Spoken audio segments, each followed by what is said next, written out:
Hello, everyone. Welcome to ByteSized Live. I'm your host, Kyler Cheatham, and I am joined today by Steve Matousek from our team over at NASA and working on the Mars rover type of different engineering and technology. So I'll let him do a quick introduction and kind of talk about our topic.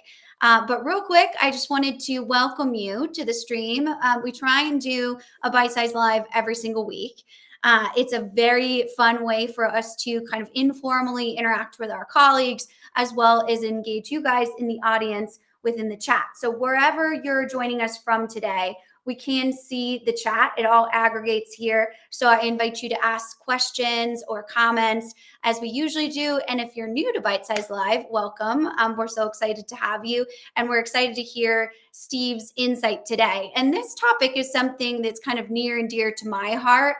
We experience it a lot in the industry and talk through how we leverage our academia colleagues in industry to be able to create this operation where we have the best of the best innovations. And I think NASA really sets kind of the forefront for that.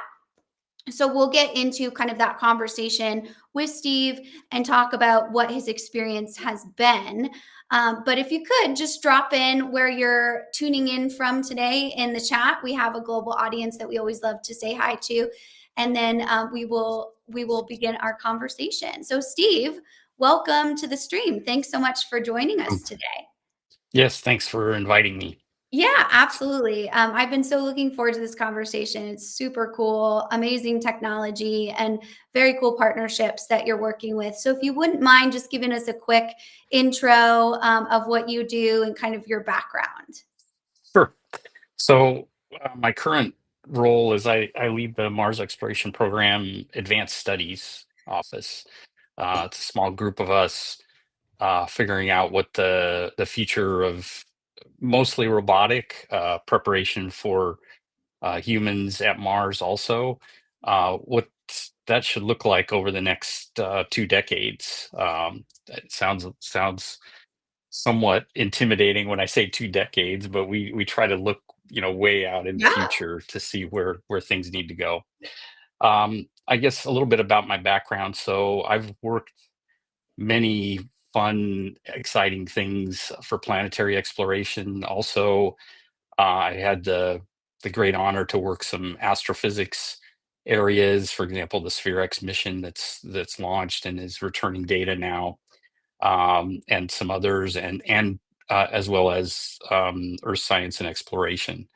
And I started my career. Let me just trace back even Mhm. further.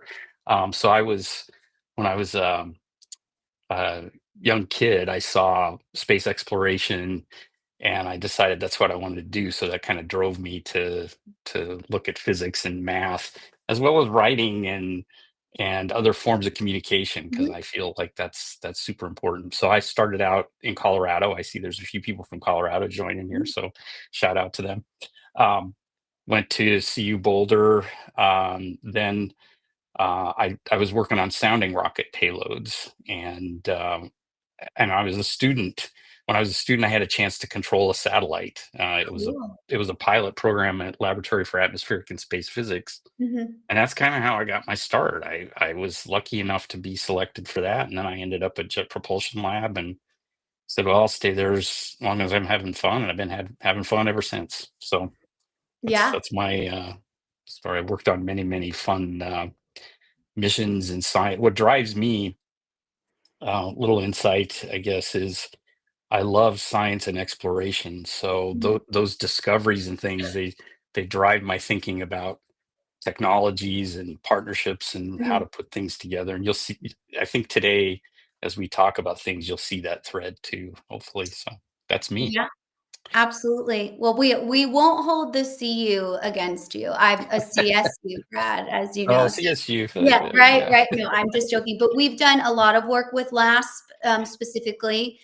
So it's definitely something that's always interesting for us to be able to understand what's going on in that top tier of innovation. And a lot of times that innovation is still happening in organizations in aerospace and defense that are still working to figure out their own internal operations, right? And a lot of times that's something that, we come in and have the opportunity to kind of work with them through. But can you kind of explain to us the importance of partnerships with academia? I know that's something that you really believe in and you utilize in your day-to-day work.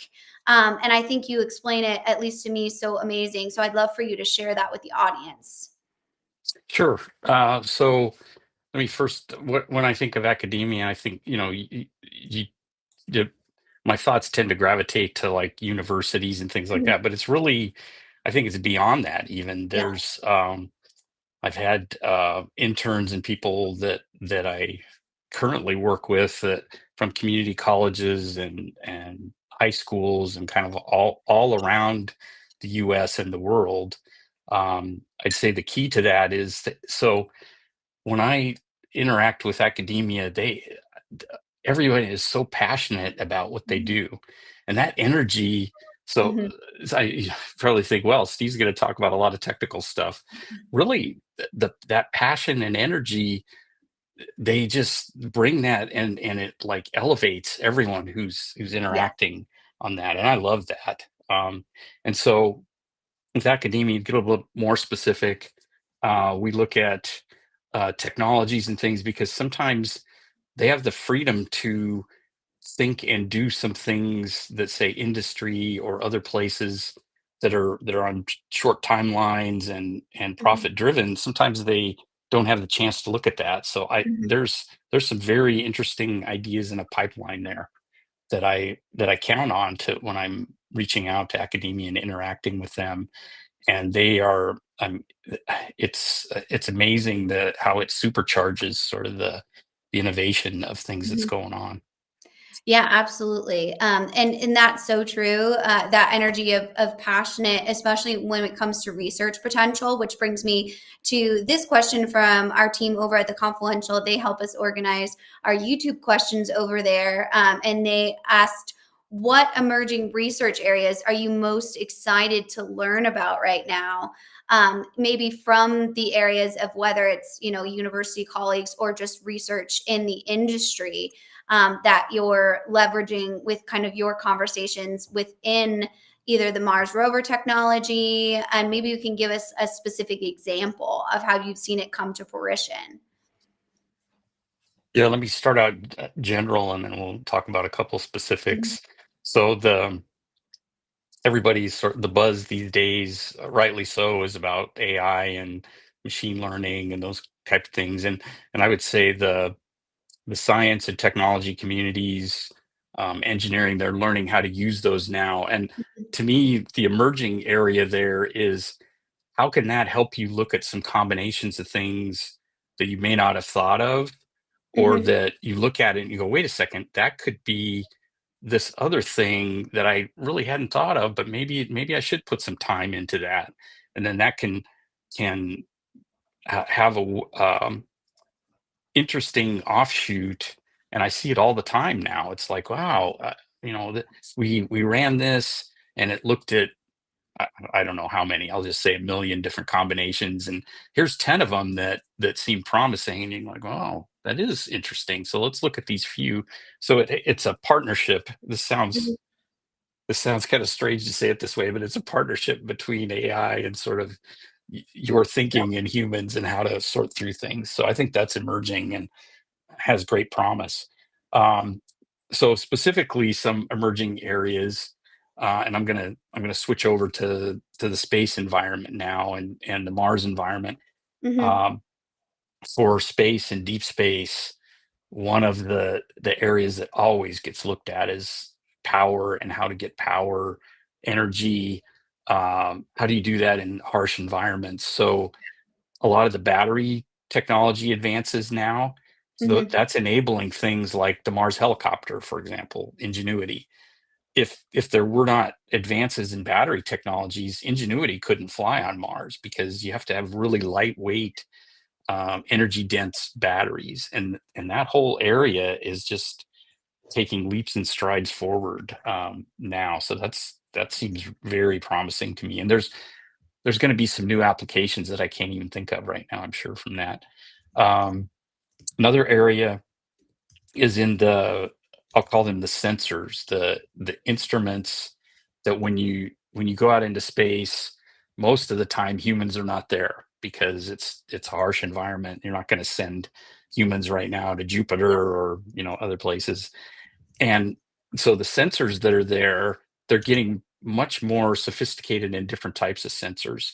And that's coming from a lot of the things on Earth here that are happening, and ways to do like CCDs that are give you uh, data streams that are analyzed real time. Yeah, that's Other cool. things like that is it's just amazing, and so all those things help space. Plus, it's the reverse too, that the space environment is driving these innovations, because you'd say, well, Mhm. how am I going to operate out on the far side of the moon? It's pretty cold. It Yeah, doesn't get yes. sunlight. And so then you take that and play it backwards, and that's driving Earth innovations, which we can use all the time on different things. I mean, even the stream that we're talking on now with Yeah, our camera and my camera, my laptop and stuff, that all came yeah. from those drivers from space and how to operate out there. Absolutely. And I think, that was such a great answer because there's so many layers to that that can be specifically for industry, whether it's, aerospace and defense, or we're looking at any sort of manufacturing environment in specific conditions. And for us, here on Earth, we kind of, look at things like storage and, food and beverage and those types of industries that need specific things like temperature control. So being able to just have that process in place where you're letting the environment lead the requirements of the technology and working kind of backwards from that as opposed to forcing the environment, right, to lead the technology, which I think is, such a cool answer. um and so when we're go ahead. I just wanted to add one thing to Yeah. that real quick. I always joke that, and this is with a lot of the teams I work with, because talking about requirements and things like that. I go, well, you can't put a requirement on the environment. It's like the environment is it is what it is, and putting a requirement on it. No, wait a second. We have to figure out how to work with it. Exactly what you're saying. Yeah. I agree. Yeah, absolutely. And that is such a simple way. I mean, obviously, in your industry, that is very, very complex. But I think that is a great way to be able to understand how you define your requirements, as opposed to, having someone like a vendor or an outside party define them for you because, they want you to buy a certain system. And we see that a lot in our industry, whether we're looking at specific hardware and technology innovation, or if you're building out a cloud infrastructure or you're leveraging AI, you need to understand how you're going to utilize that tool within your own specific business environment, whether it be the dark side of the moon or, the area in which that you work. But that's just such a great example, to keep that. And I love, this question here from Avery. I'm going to pull it up. It's kind of a longer one. So I'm going to read it to you. You guys are joining in an audio format. Academia brings passion, industry brings scale, NASA brings mission, but partnerships can also be messy with competing agendas, funding cycles, egos. What's the biggest friction point you've seen in these partnerships, and how do you keep pushing through to keep innovating? Let me pause for a second. Yeah, that's a very deep question. That's a I good. know. Um, I would say the biggest friction points I've seen over the years, they're sort of defined by. So let me back up for a second. In a partnership, this sounds almost too simple for me to say it this way, but it's that partnerships. All the partners need to get something out of it. Mhm. It's like, okay, that's why we're partnering. Okay, I Exactly. get Yeah. this, I get that. We're partnering together. We produce this great thing.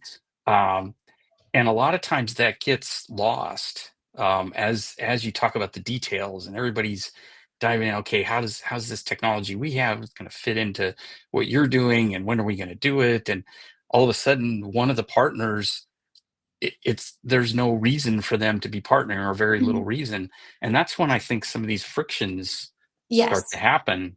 It's like, well, and then so I go back and I ask everyone, okay, well, how do we reset things, or are we looking at it in the wrong way, or we need to shift over to a different way so that all the partners are now getting something out of it.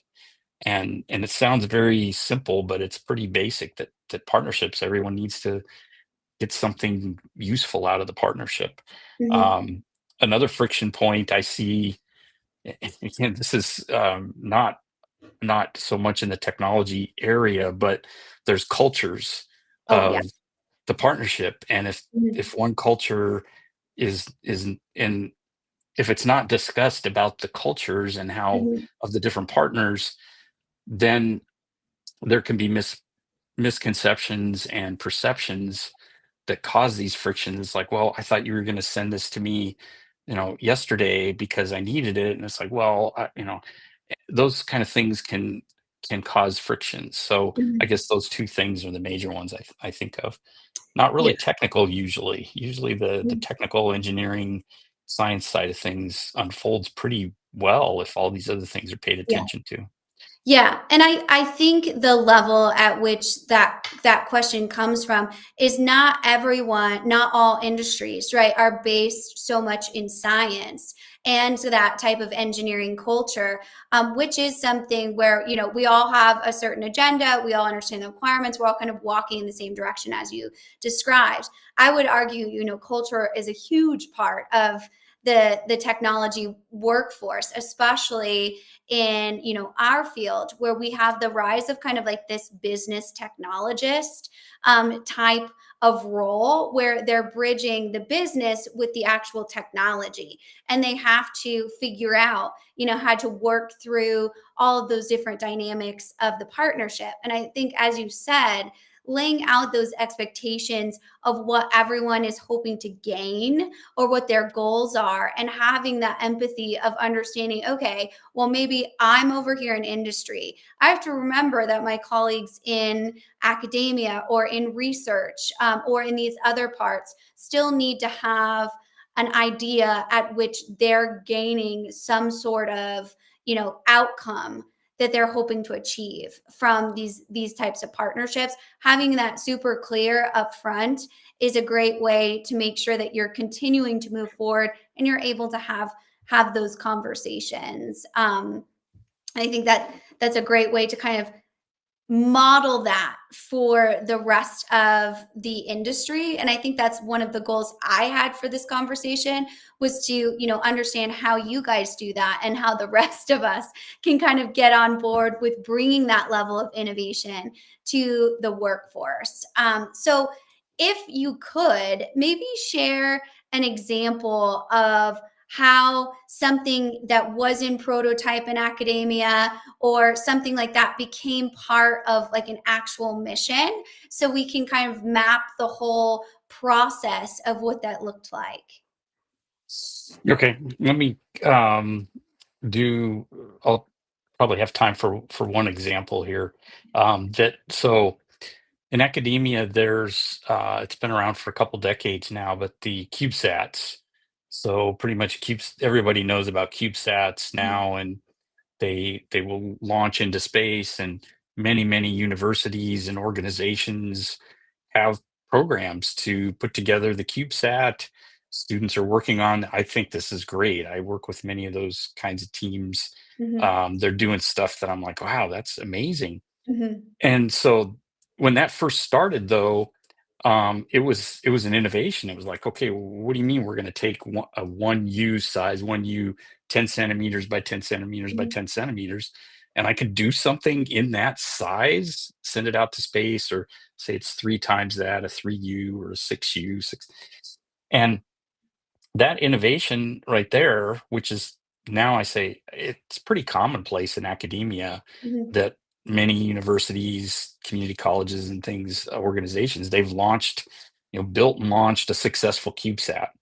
So Mhm. take that innovation and then let me back up in time slightly. So um, the InSight mission that landed on Mars and did the seismology to figure out what the core of Mars is like. Some really amazing stuff.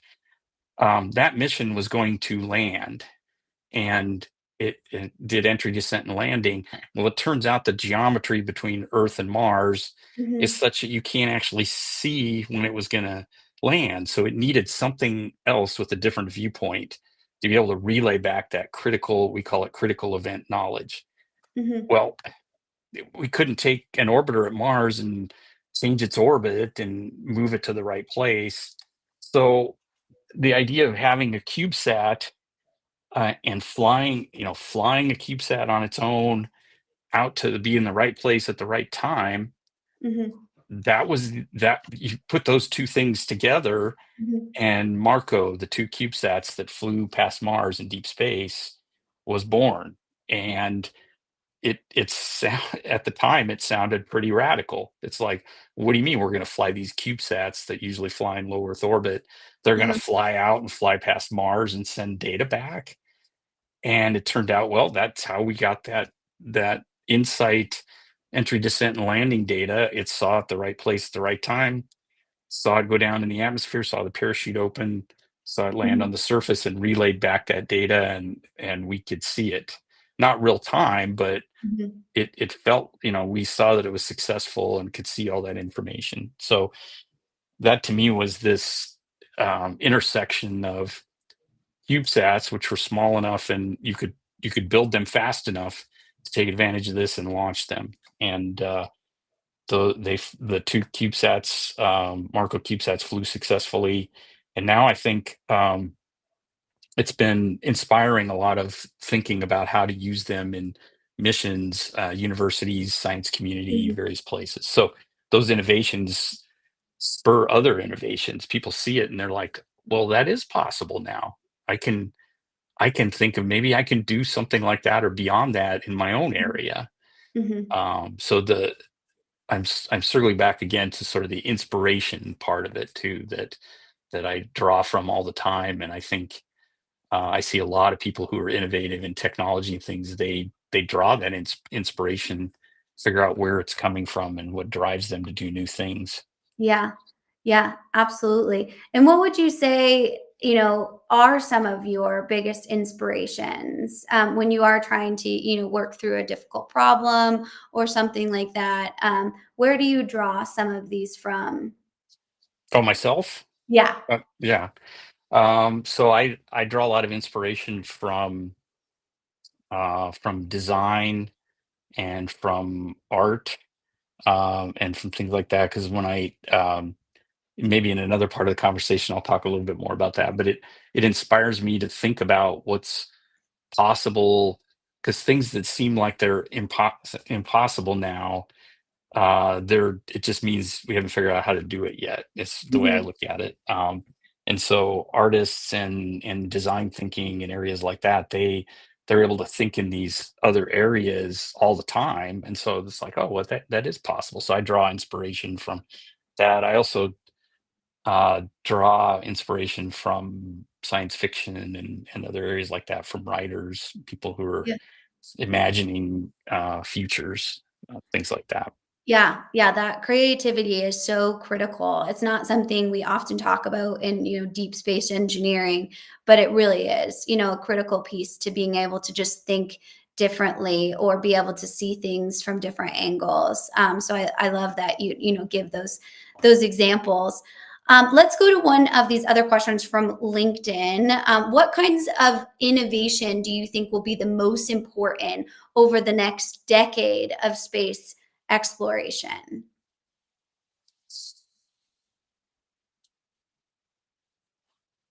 So I think it's going to be in the areas of how this is going to sound vague, but I'll hone in a little bit more.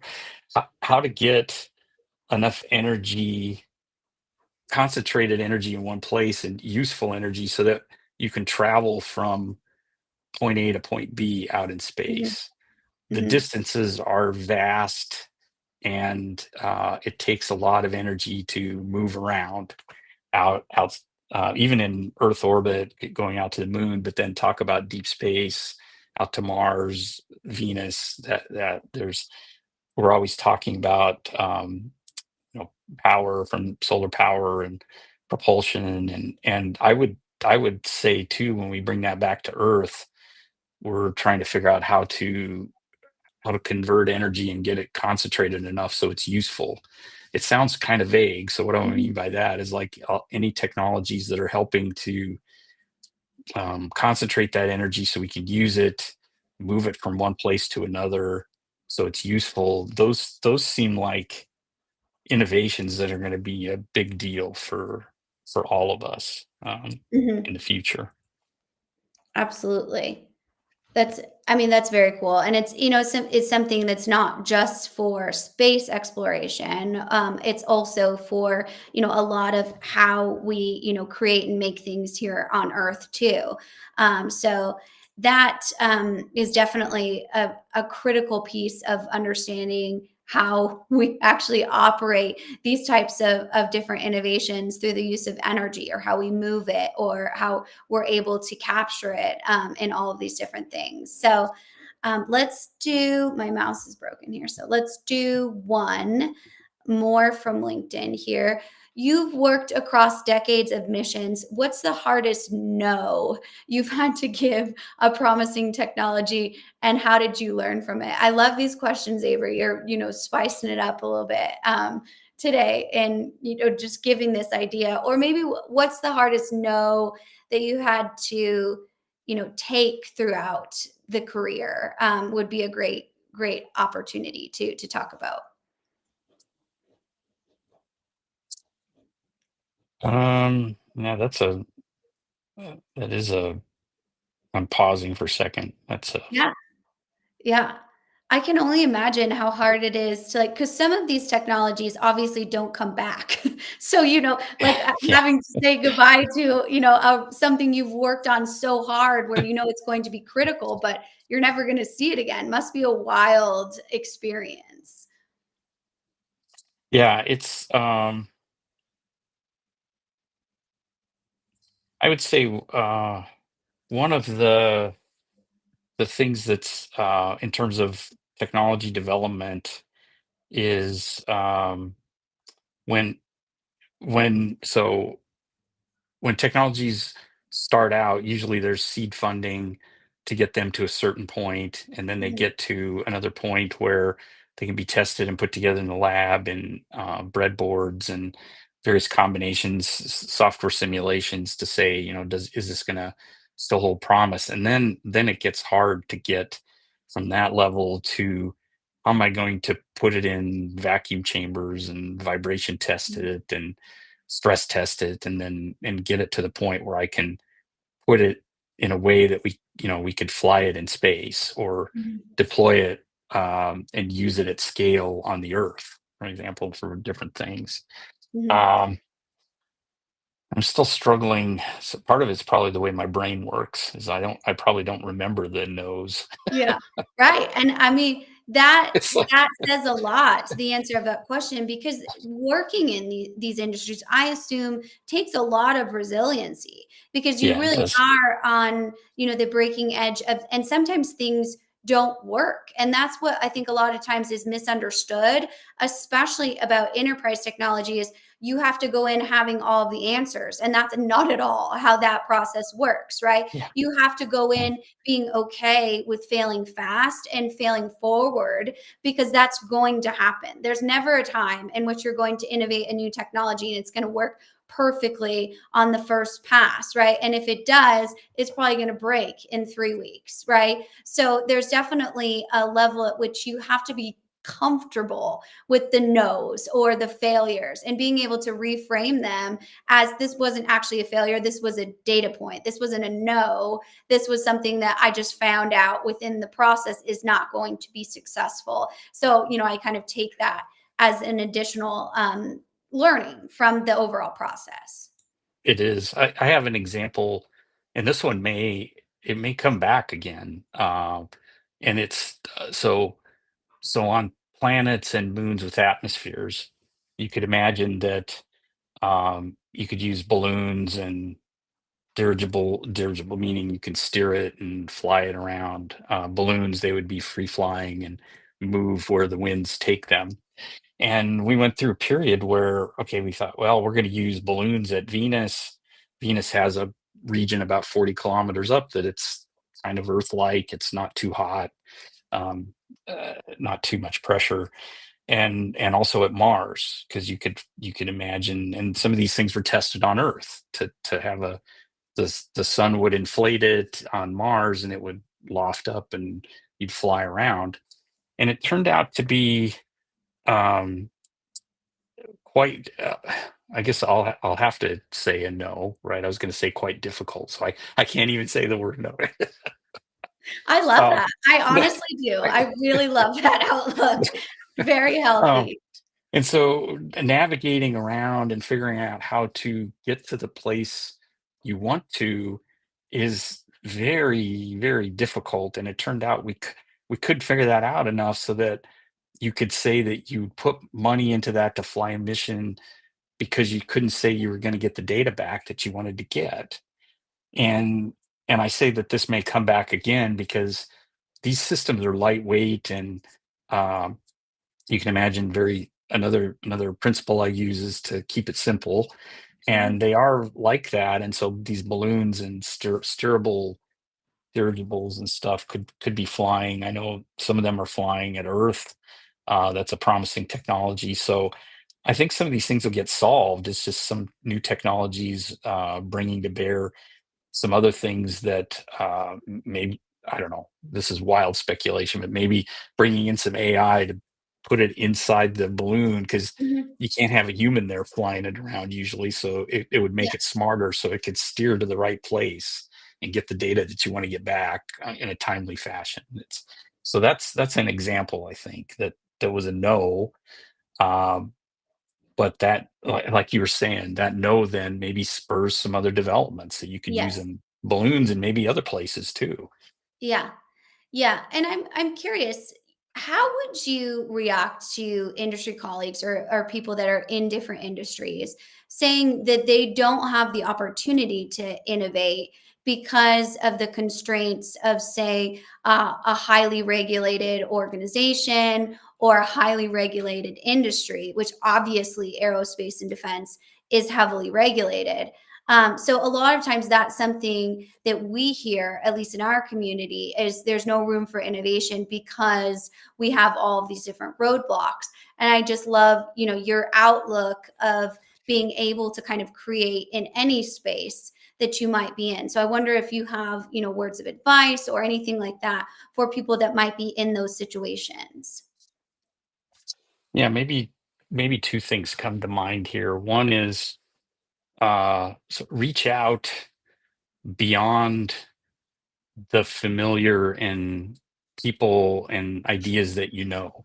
It's a little scary to do that, I'll say, because for myself it is too, because you're approaching someone and you're going to talk about they're in a totally different area. You're like, okay, well, I don't know, should I be talking to this person or this area?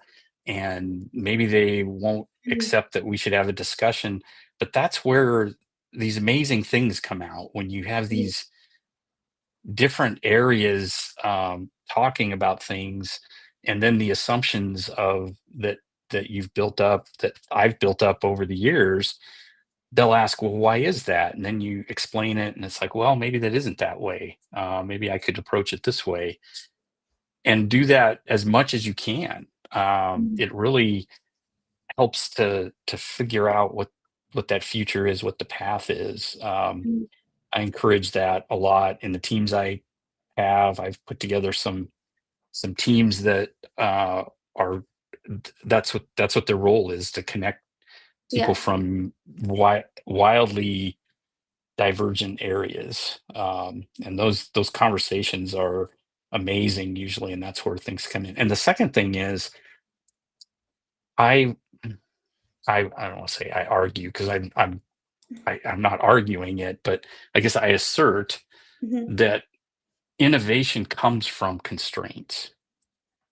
If you have no constraints, there's no reason to innovate. Yeah. That it sounds almost too simplistic again, but Yeah.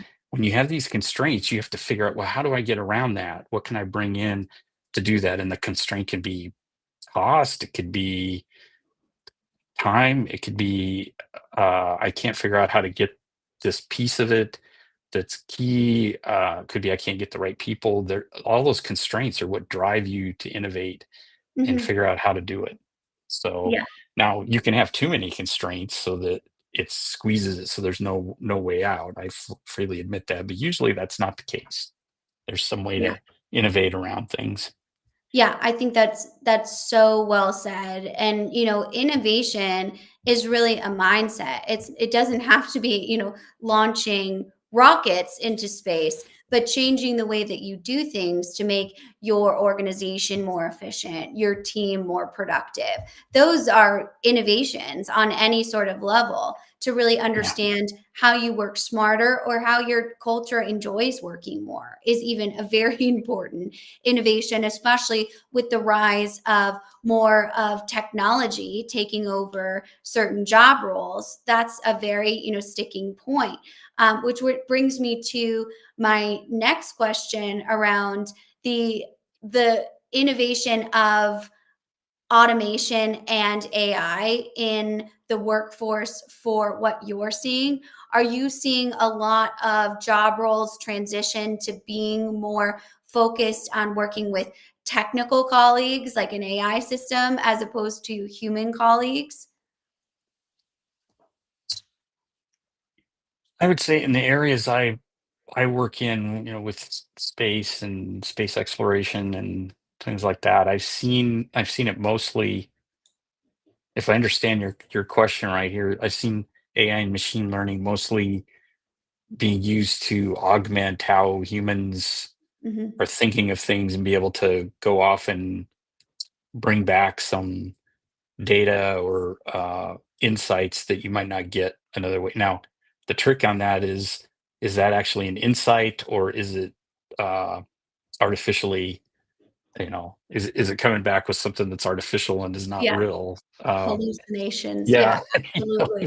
Mm. and that's actually a very tricky thing right now Mhm. where, I so my colleagues are like, "Well, I did this, but, some of this I don't believe." And how do you investigate it then? Yeah, exactly. So I'm seeing that a lot more now, and the conversations are rich in terms Yeah. of how do we work with this and what do we do, um, and so I think it's just on the at the beginning of that coming in. I haven't seen um, a lot of where entire entire roles or jobs Mhm. are subsumed by AI and machine learning because Mhm. it's not. How do I put it? This is only my viewpoint, but it seems Yeah, like trusting it is still. Uh, there's a trust in it, and in space absolutely. exploration and things you must count on that it has to work at this time or Mhm. as I'm designing it. It's not there yet. Yeah. It's being used in these ways to explore, things and come up with combinations and stuff that I may not have thought of, and I've seen Mhm. that happening now, but it's just at the beginning of that. Mhm. Yeah, and I think that especially in an industry like yours that requires such precision and really that data footprint of how did we get here and what does this output mean? It's critical to be able to kind of trust those technologies, but then you think about, do you want to put that full trust in that technology only, or do you want that component of being able to have kind of that human intervention? And I think that's something a lot of industries are adopting right now or trying to kind of figure out and navigate. Which I think this is a good question here on LinkedIn um, that kind of showcases that playbook. So if you were advising a Fortune 500 company, Fortune 250, whatever, building their own research to reality pipeline, what's the first principle that they should adopt from NASA's playbook?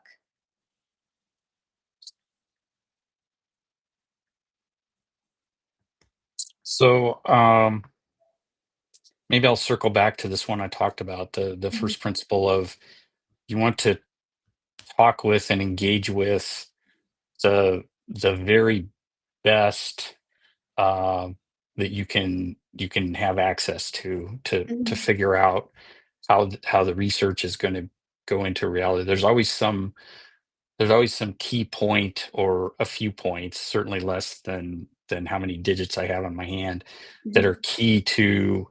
I always joke that you get to a point and you go, oh, well, then a miracle occurs and then this happens. And it's like you want to talk to people to be figuring that part out and t- uh, reach out to who you know or others tell you are the best uh, that you can talk with about that. And because mhm, they're in their own areas, they're the best at it. Um, they figured out how to be successful in that area, and so talk with them and figure out how you leverage that. mhm, I do that in my work all the time. I'll figure out, well, the best group that knows about, I'll just pick an example, far infrared sensors. There's this group here and this group here, and I said, okay, I'm going to talk to them. So I reach out to them, and we have a conversation, understand more about it, and they understand why I'm reaching out to them. Again, yeah. not a technical area so much, but more communication and reaching out to Absolutely. figure out how to do things. Yeah. Yeah, and I think that's one thing that a lot of Fortune 500 companies or bigger companies really struggle with is working in within those silos, having those cross-functional teams that really understand how other people are working within the organization, whether it's technical or not. Being able for finance to understand why HR does what they do and Yeah. vice versa is really critical to making sure that you can actually create a unified mission. And a lot of those are like the partnership model that you so eloquently outlined, right? Everyone has to understand kind of what they're getting or what's in it for me out of these relationships of working together, whether that's all we're moving together to boost revenue so we can hire more people or so that we can, allocate more budget somewhere else. That means something different for each department. And that's why being able to understand how to build those types of things are so important. I'm curious, kind of building on this Oh, question. Go ahead. I forgot one other thing that I do in these kind of situations and first principles is, um, think about the question or questions you want to ask. And is it the right question or questions?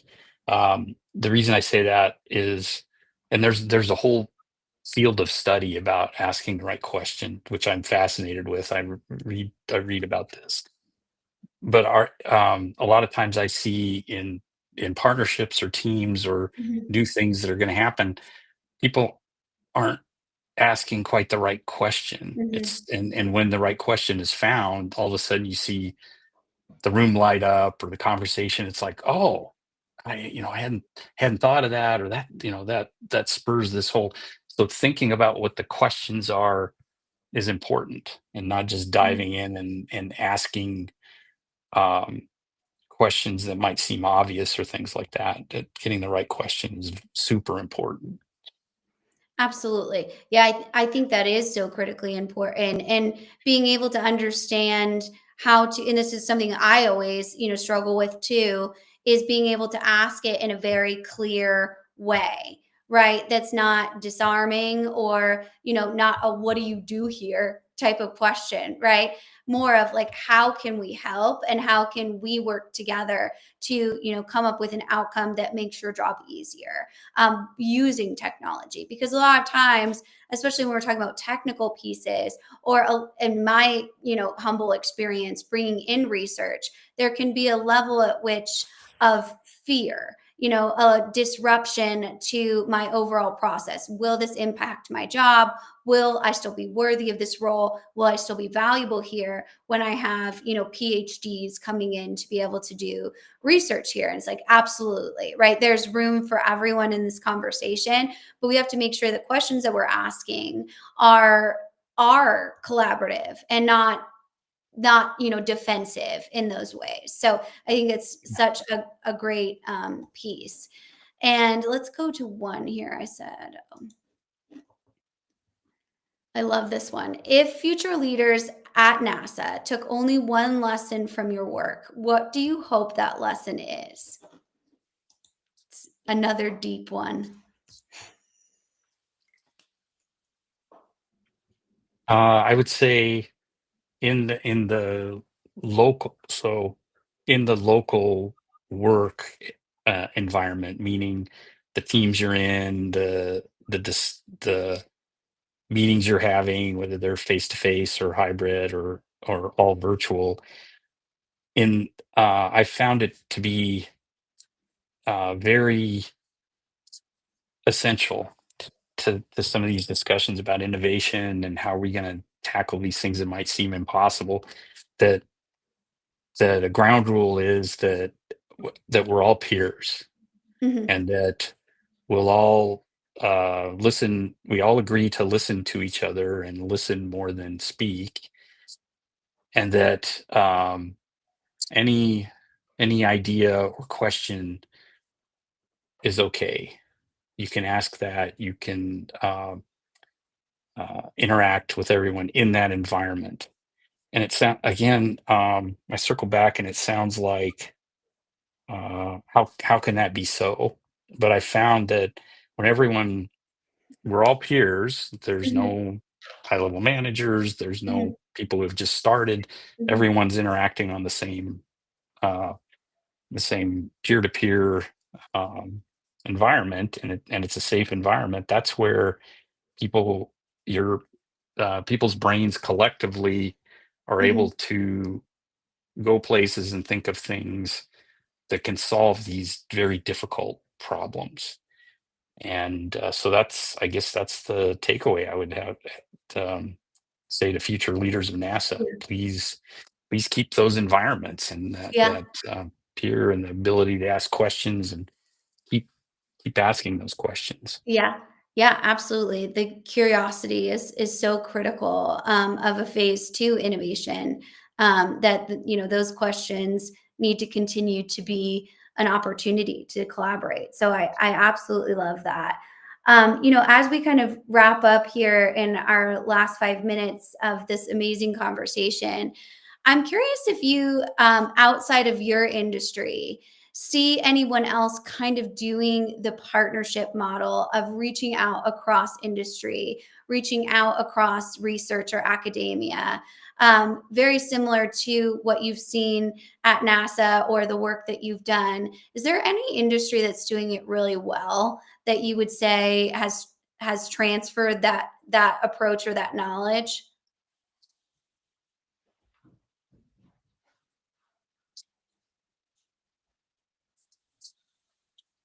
Yeah, I would say, and I don't want to single out any one area as being better or worse than Yeah. others, but I've seen just some observations.